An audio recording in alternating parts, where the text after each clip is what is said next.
Remember that time a dude married his DS? He did what? It's fine if you don't, this story is pretty old, coming from the distant, long forgotten year of 2009, back when cell phones still had buttons, and the worst thing Kanye West did was try to make shutter shades a thing. But trust me when I say that this story was on the front page of practically every website at the time. Footage and pictures from a Japanese wedding ceremony where a man, known online as Sound 9000, is seen exchanging vows to his Nintendo DS. Now, to say he married his DS was a bit disingenuous of me. What he actually did was marry a character in a dating sim called Love Plus. Regardless, it was still pretty easy to make fun of the guy. I mean, falling in love with a character that doesn't even exist? Who would ever do that? Yes, at first glance, it's easy to dismiss Mr. 9000's love as something absurd and unworthy of our attention, but I think it's important we don't dismiss this story just because of its absurdity. Look deeper, and you'll quickly find a person so starved for affection that they were willing to take any crumb thrown their way, even if that crumb came in the form of a digitally manufactured "I love you."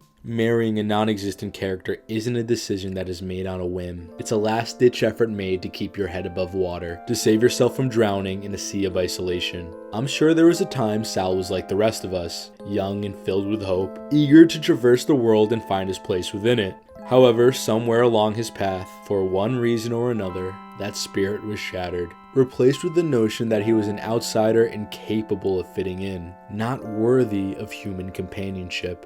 But having found it too difficult to give up on love entirely, he sought solace in between the pixels that made up his digital partner, a mirage that promised to never leave him, to stay by his side wherever he went, and love him forever, unconditionally. It's no secret that life is tough, especially when you have no one to share that life with. And in those moments, it's a natural response to want to escape those feelings in whichever way you can, whether it be in a casual encounter with a stranger, at the bottom of your favorite drink, within the virtual abyss we call the World Wide Web, or even in a one-sided relationship with a fictional character. Of course, these coping mechanisms are not sustainable. Inevitably, they end up backfiring, creating more problems than they fix. After all, you cannot keep covering a wound with a band-aid out of fear that the stitches will leave a scar. Eventually we, along with Sound 9000, have to face reality. But perhaps there is a deeper lesson to be learned from these misguided pursuits. A lesson that doesn't focus on the objects of our affection, instead recognizing the raw and desperate yearning for connection that drives us to it. Humans are social creatures. We quite literally crave attention. From the moment we are born, it's this longing that drives us to seek out others, constantly looking for someone to hold us, to be with us, to understand us. Despite all the trials and tribulations we will inevitably encounter along the way. However, as Cormac McCarthy once wrote, you never know what worse luck your bad luck has saved you from. So maybe it's the pain of our search that ultimately brings us closer to the connections we seek, molding us into the kind of person who is capable of giving and receiving the love we desire so much.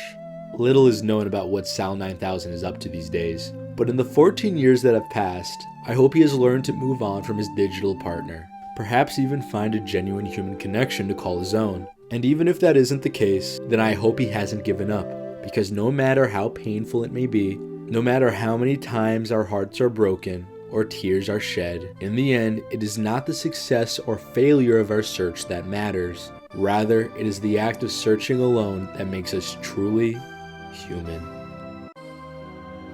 Sorry if I got a bit carried away there. As you could probably tell, this story is something that has been on my mind for quite a while now. I've actually been wondering if it's not too late to capitalize on this premise and turn it into a movie or something. God damn it.